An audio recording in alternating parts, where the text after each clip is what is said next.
નમસ્કાર મિત્રો, પેરના ન્યૂઝમાં આપનું સ્વાગત છે। આજ રોજ આણંદ જિલ્લાનું વિદ્યાનગરમાં એસઓજી પોલીસને મળેલ બાતમીના આધારે ક્રિષ્ના સફર કોમ્પ્લેક્સના ચોથા માળે આવેલ એસવી સ્ટડી પાર્લર એસએલપી નામની ઓવરસીઝના અમદાવાદના સિદ્દીક શાહ નામના શખ્સે અલગ અલગ રાજ્યની યુનિવર્સિટીના સ્કૂલ સંસ્થાઓની 90 માર્કશીટો લેપટોપ સાથે ધરપકડ કરી હતી।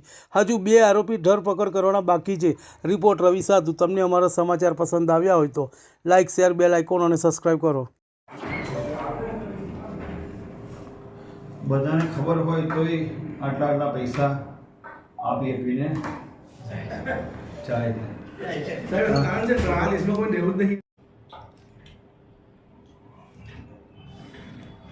રેડી ચાલો સર, શું ઘટના?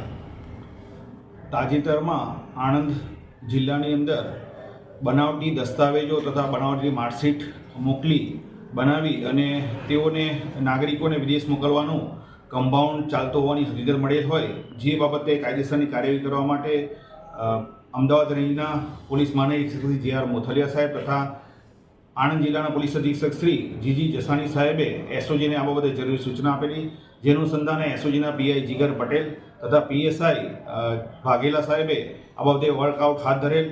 તારીખ 18/6/2024ના રોજ એસઓજીમાં ફરજ બજાવતા પોલીસ કોન્સ્ટેબલ ભરત તથા જયદીપને બાતમી મળેલ કે આણંદ વિદ્યાનગર રોડ ઉપર આવેલ ક્રિષ્ના સફર કોમ્પ્લેક્સના ચોથા માળે આવેલ એસપી સ્ટડી પ્લાનર એલએલપી નામની કન્સલ્ટન્સીની અંદર સિદ્દીક શાહ નામનો વ્યક્તિ કન્સલ્ટન્સી ચાલુ કરી અને નાગરિકોને વિદેશ મોકલવાનું કમ્પાઉન્ડ ચાલતું હોવાની હકીકત મળી હોય, જે આધારે પંચો સાથે સદર જગ્યાએ રેડ કરતા આ સિદ્દીક શાહના કબજાવાળી ઓફિસમાંથી કુલ 90 જેટલી અલગ અલગ માર્કશીટો મળી આવેલ છે।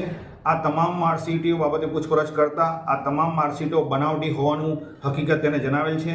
આ માર્કશીટની અંદર ન્યૂ દિલ્હી સ્કૂલ બોર્ડના 10 જેટલી માર્કશીટ, સરદાર પટેલ યુનિવર્સિટીની 34, મહારાષ્ટ્ર બોર્ડની 6, એમપીસી કોલેજ અમરાવતી મહારાષ્ટ્રની 2, બાબા સાહેબ આંબેડકર યુનિવર્સિટી મહારાષ્ટ્રની 9, એમએસ યુનિવર્સિટી વડોદરાની 13, પંજાબ બોર્ડની 3, હરિયાણી બોર્ડના 5, કુરુક્ષેત્ર યુનિવર્સિટી હરિયાણાની 6, હરિયાણા સ્ટેટ બોર્ડના 1, સ્વામી વિવેકાનંદ પબ્લિક સ્કૂલ યમુનાનગર દિલ્હીની 1 મળી કુલ 90 જેટલી માર્કશીટો મળી આવેલ છે।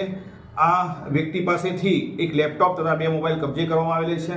આ ગુનામાં મોડસ ઓપરેન્ડી એવી છે કે આ વ્યક્તિ છેલ્લા 8 મહિનાથી સદર જગ્યાએ કન્સલ્ટન્સી સ્ટાર્ટ કરી યુકે, કેનેડા તથા અમેરિકાના વિઝાનું કામ કરતો હતો। એ દરમિયાન કોઈપણ વ્યક્તિને જેની પાસે 10મા ધોરણની, 12મા ધોરણની અથવા તો ડિગ્રીની કોઈ માર્કશીટ ન હોય તો એ માર્કશીટ ડુપ્લિકેટ બનાવવા માટે એ દરેક કસ્ટમર પાસેથી 2 લાખ રૂપિયા કરતાં વધારે એમાઉન્ટ લેતો હતો અને તે પૈકીની અમુક ભાવિન પટેલ જે અમદાવાદનો જે પકડવાનો બાકી છે અને મેહુલ રાજપૂત જે વડોદરાનો છે જે પકડવાનો બાકી છે, એ બંને વ્યક્તિઓને આ ડુપ્લિકેટ માર્કશીટ બનાવવાનો કોન્ટ્રાક્ટ આપતો હતો। તે પૈકી તેઓને 60,000થી લઈ અને 50,000 સુધીની એમાઉન્ટ પણ આપતો હતો અને આ તમામ રેકેટ કરી અને જે પણ સ્ટુડન્ટ હોય અથવા તો નાગરિક હોય જેને જે પ્રમાણેની સર્ટિફિકેટની રિક્વાયરમેન્ટ હોય એ પ્રમાણે ડુપ્લિકેટ સર્ટિફિકેટ બનાવી વિઝા પ્રોસેસ કરી અને નાગરિકોને આ રીતે વિદેશ મોકલવાનું કમ્પાઉન્ડ આચરતા હોવાની હકીકત હાલ સુધીની તપાસ દરમિયાન જણાવે છે।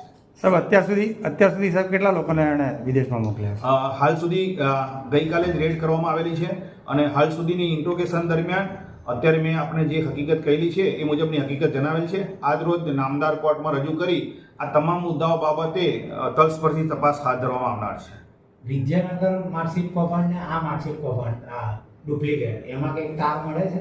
ના, એમાં સંડોવાયેલા આરોપીઓ પણ અલગ હતા અને આ આરોપીઓ પણ અલગ છે અને અલગ મોડેસ ઓપરેન્ડીથી કામ કરતા હોવાની હકીકત તપાસ દરમિયાન જણાવેલ છે।